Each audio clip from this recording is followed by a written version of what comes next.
Hey everyone, welcome back to the channel. If you're new here, make sure to hit that subscribe button and turn on notifications because today we're diving deep into one of the most terrifying tales from ancient mythology that still haunts people to this day. This is a story about the Yakshini, a supernatural entity that exists between beauty and terror, between desire and death.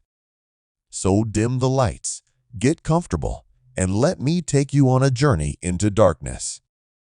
Before we begin, I want you to understand that what you're about to hear isn't just some made-up campfire story. The Yakshini has been part of Indian folklore for thousands of years, mentioned in ancient texts, whispered about in villages, and feared by those who know the truth. This particular story comes from a small village in rural India, and while I've changed some names to protect identities, the events are based on real accounts passed down through generations.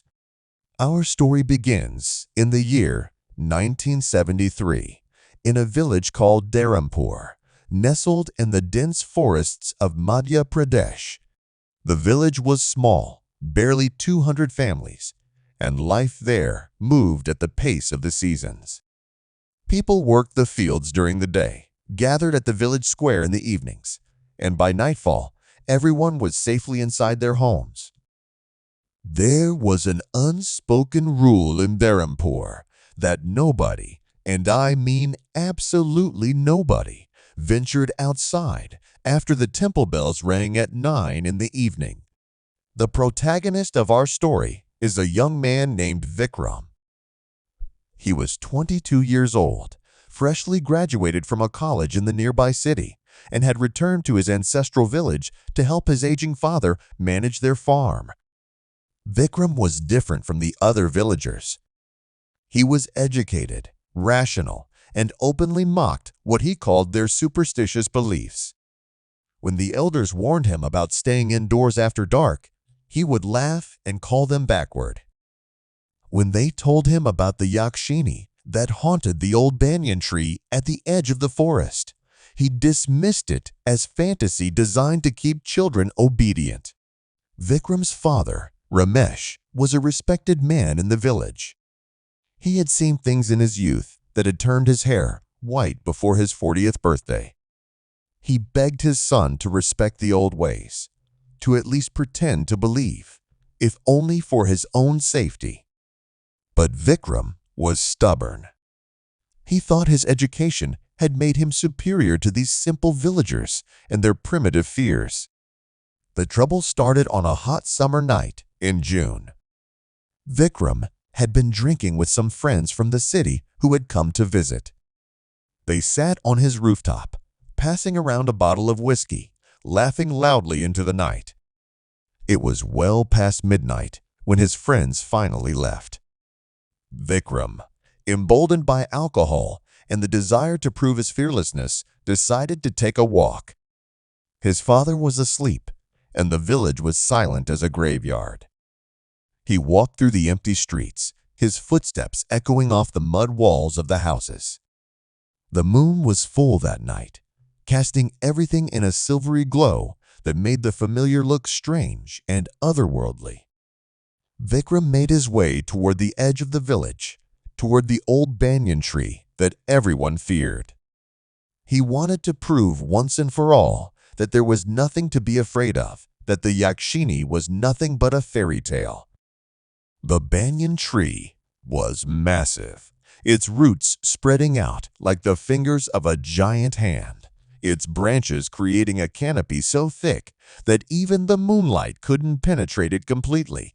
The air around the tree felt different, heavier somehow, and there was a strange, sweet smell that Vikram couldn't identify.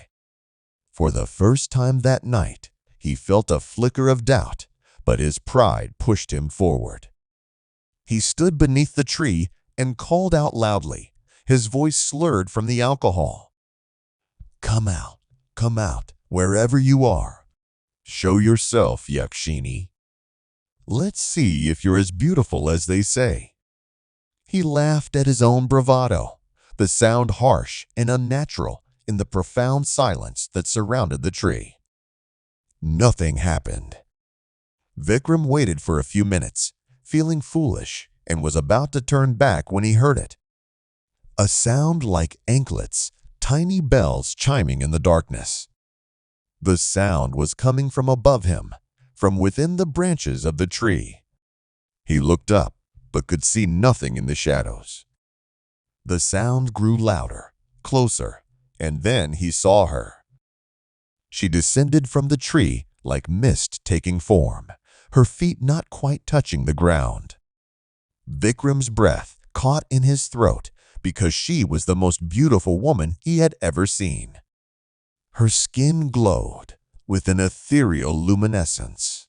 Her long black hair flowed around her like liquid silk, and her eyes were large and dark, pulling him in like deep wells. She wore a red saree that seemed to move with a life of its own, and the anklets on her feet made that hypnotic chiming sound with every movement. Vikram stood frozen, all his rational thoughts evaporating like morning dew. She smiled at him, and it was like the sun rising, warm and inviting.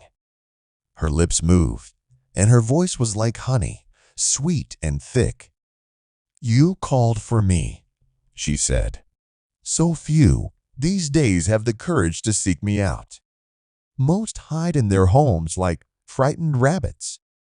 But you are different, aren't you?" "You don't believe in me," she whispered, her breath cold against his ear. "You think you're so clever with your books and your city education. Shall I show you what's real and what's not?" Her touch was spreading through him like frost, and Vikram realized with growing horror that he couldn't move. His body had become rigid, locked in place by her supernatural power. The Yakshini began to circle him slowly, trailing her fingers across his shoulders, his back, his arms. Everywhere she touched felt frozen, dead. Her beautiful face was still smiling, but now Vikram could see that the smile didn't reach her eyes. Those eyes were ancient, inhuman, filled with a hunger that terrified him more than anything he had ever experienced. "I have been here for 300 years, she said, her voice taking on a harder edge. "I have watched this village grow and shrink, watched generations live and die. I have seen brave men and foolish men,